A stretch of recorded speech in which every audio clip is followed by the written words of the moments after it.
నమస్కారం దుర్గా కుమార్ గారు. నమస్కారం సుధాకర్ గారు, మన వీక్షకులు కూడా నమస్కారం. తాజాగా ఆర్టీఐ చట్టం ద్వారా వైసీపీ ప్రభుత్వం తెచ్చినటువంటి ఉద్యోగాల భాగవతం అయితే బయటపడినట్టుగా కనబడుతుంది. ఏదో 10,000కు లోపే ఉద్యోగాలు వచ్చాయని చెప్పి ఆర్టీఐ చట్టంలో బయటపడింది అంటున్నారు.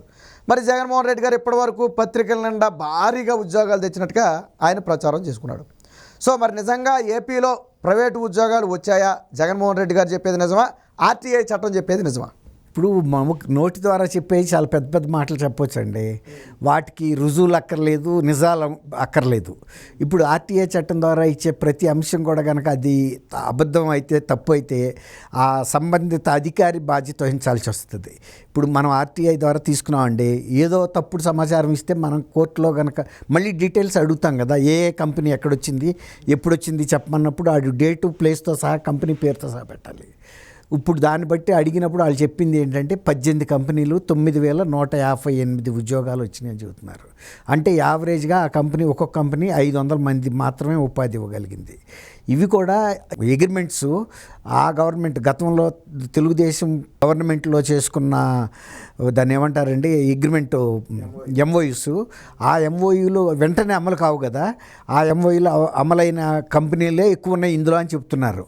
కాబట్టి వీళ్ళు చెప్పిన లక్షలాది ఉద్యోగాలనైతే అక్కడ పరిస్థితి లేదండి.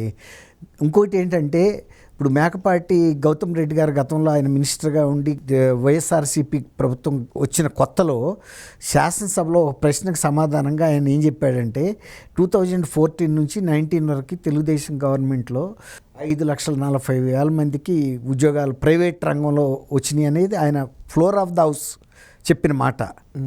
మరి ఇదే డ్యూరేషన్ ఆల్మోస్ట్ ఇంకొక నెల 10 రోజుల లోపల ఇది వచ్చేస్తుంది, ఎలక్షన్ నోటిఫికేషన్, ఈ గవర్నమెంట్ అబియన్స్లోకి వెళ్ళిపోద్ది. ఇప్పుడు వీళ్ళు 9,158 మందికి ప్రైవేట్లో ఉద్యోగాలంటే అసలు సరైన కంపెనీ పెద్దవి కూడా ఏం రాలా. ఎట్ట వస్తాయి సుధాకర్ గారు? ఇప్పుడు మనం గతంలో వైజాగ్లో ఒక ఔత్సాహిక పారిశ్రామికవేత్తల సదస్సు పెట్టారు, ఇంటర్నేషనల్ ఇన్వెస్టర్స్ సమిట్ పెట్టారు.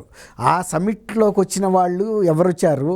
అసలు మెంబర్స్ రాకపోతే ఇంజనీరింగ్ కాలేజీ పిల్లలకి వీళ్ళ కిట్లు ఇచ్చి తీసుకొచ్చి కూర్చోబెట్టారు, ఎవరో ఒకళ్ళు ఉండాలి అని.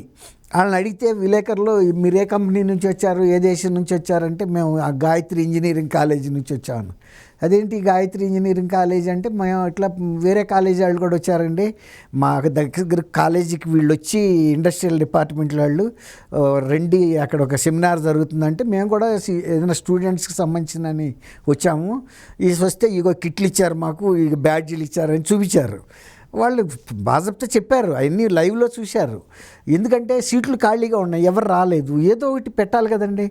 కనీసం వాళ్ళకి ఏంటంటే ఇట్లాంటి సదస్సులో పార్టిసిపేట్ చేసిన ఒక అనుభవం అయితే చిక్కింది. అంటే ఒక పారిశ్రామిక సమ్మిట్లో ఎటువంటి అంశాలు చర్చిస్తారు అనేది కొంచెం ఒక కాన్ఫిడెన్స్ అట్లా అంతవరకు ఉపయోగపడింది. కానీ పెట్టుబడులు రావడానికి ఉపయోగపడాల, ఎందుకంటే వాళ్ళు పారిశ్రామికవేత్తలు కాదు కదా, వాళ్ళు స్టూడెంట్స్ అంతే. వచ్చారు, ఆ సీటు దగ్గర కూర్చున్నారు, ఆ కాసేపు నిండుగా ఎవరన్నా బయట నుంచి తీసే కెమెరాలు వీళ్ళు ప్రొజెక్ట్ చేసుకోవాలి కదండి. గవర్నమెంట్ ఇట్లా సమిట్ పెట్టినప్పుడు చైర్స్ అన్నీ నిండినట్టుగా ఉండాలి కదా, అది జరిగింది. అట్లాంటప్పుడు మనకి ఇండస్ట్రీస్ రాలేదని అందరికీ తెలుసు కదండి. ఇప్పుడు యూత్ కూడా గ్రామాల్లో మొత్తుకుంటుంది అదే కదా, మాకు ప్రైవేట్ కంపెనీలు వచ్చినా కూడా మాకు ఉద్యోగాలు వచ్చాయి, మీరు ప్రైవేట్ కంపెనీల పెట్టుబడులను కూడా ఆకర్షించలేకపోతున్నారు, వచ్చిన కంపెనీలని వేధిస్తున్నారు. వాళ్ళు చెప్పాడు కదా, సజ్జల రామకృష్ణారెడ్డి అమర్రాజా బ్యాటరీస్ మేమే తోలేసామని. మరి తోలేస్తే అది అంత పనికిరాని ఫ్యాక్టరీ అయితే తెలంగాణ గవర్నమెంట్ రెడ్ కార్పెట్ వేసి ఎర్రతివాసి వేసి ఆహ్వానించదు కదండి. ఒక 20,000 మందికి ఎంప్లాయ్మెంట్ ఇవ్వగలిగిన కంపెనీ అది. అంటే వీళ్ళు 5 ఏళ్లలో ఇచ్చింది 9,158, ఆ ఒక్క కంపెనీయే 20,000 మందిని ఎంప్లాయ్ చేయగలదండి. అంటే అది మహా అంటే 1 సంవత్సరం 2 సంవత్సరాల్లో పెడతారు. అట్లాంటి ఒక 10 కంపెనీలు కనుక వచ్చినాయి అనుకోండి, ఒక 2 లక్షల మంది ఎంప్లాయ్మెంట్ దొరుకుతుంది. కానీ ఈ చిన్న ఈ ఎన్ని పెడితే ఏమొస్తుందండి ఎంప్లాయ్మెంట్? ఆయన అప్పుడు కోడిగుడ్డు మంత్రి గారు అమర్నాథ్ గారు కూడా చెప్పాడు కదా, ఏమి మీరు అల్లము వెల్లుల్లి పేస్ట్ కంపెనీ ఒకటి వచ్చింది, అప్పడాల కంపెనీ ఒకటి వచ్చింది, చింతపండులో గింజలు తీసే కంపెనీ ఒకటి, ఇవే చెప్పింది ఆయన. అవి కూడా ఇండస్ట్రీ అనుకుంటున్నాడు ఆయన. అంటే వాళ్ళతో ఎంఓఎల్ చేసుకున్నామని చెప్పాడు. చెప్పాడు డైరెక్ట్గా. జనం నవ్వుకున్నారు. అప్పడాలతో చేసేది ఎంత ఉంటుంది, మా కాటేజ్ ఇండస్ట్రీ అది. అవును. తర్వాత వెల్లుల్లి, గార్లిక్ను, జింజీరు, ఇవన్నీ బేసిక్గా ఇళ్లలో పెట్టుకుని చిన్న చిన్నగా చేసేస్తారు. కుటీర పరిశ్రమలు మెషిన్స్ పెట్టుకుని వాటిల్లో వేసి తిప్పేసి దాన్ని ఈ ప్లాస్టిక్ ప్యాకెట్లో పెట్టేసి ఇళ్లలో గృహిణులు అమ్ముకుంటారు. చిన్న చిన్నది నియర్ బై షాపులకి ఇస్తారు. అది ఒక ఇండస్ట్రీ అనుకున్నాడు. ఇట్లాంటివి ఆయన చేశాడు కాబట్టి అయ్యే చెప్పాడు. ఆయనకు తెలీదు అప్పుడు అది అక్కడికి ఎందుకు వెళ్ళలేదు అక్కడంటే మొన్న చలేస్తుందని చెప్పాడు ఆయన దావోస్కి. అది చలేస్తుంది వెళ్ళాలని. ఇప్పుడు అదే ఈయన వెళ్ళాడు. మన రేవంత్ రెడ్డి గారు తెలంగాణ ముఖ్యమంత్రి బ్రహ్మాండంగా ఒక 20,000 కోట్లకో ఎంతకో ఎంఓఏలు కుదుర్చుకొచ్చాడు. అందులో కొన్ని ఇండియన్ కంపెనీస్ కూడా ఉన్నాయి, అదాని, టాటాస్, వీళ్ళు కూడా.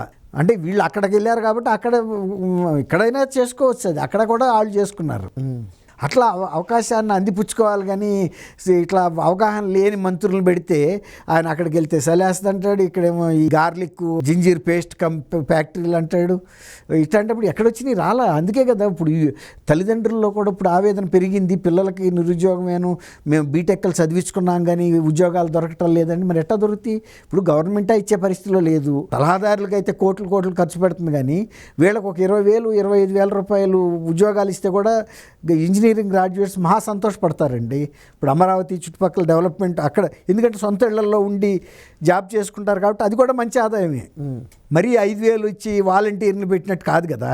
ఒక 25,000, 30,000 కనుక వచ్చినాయి అనుకోండి గ్రాడ్యుయేట్స్ కానీ ఎంబీఏ ఇలాంటి వాళ్ళకి, వాళ్ళు సంతోషిస్తారు. ఇప్పుడు వీళ్ళు బెంగళూరు వెళ్ళి 40,000 తెచ్చుకున్న ఇళ్ళ అద్దెలు, ఫుడ్ అవి పోయేటప్పటికి ఏం మిగులుతున్నాయి?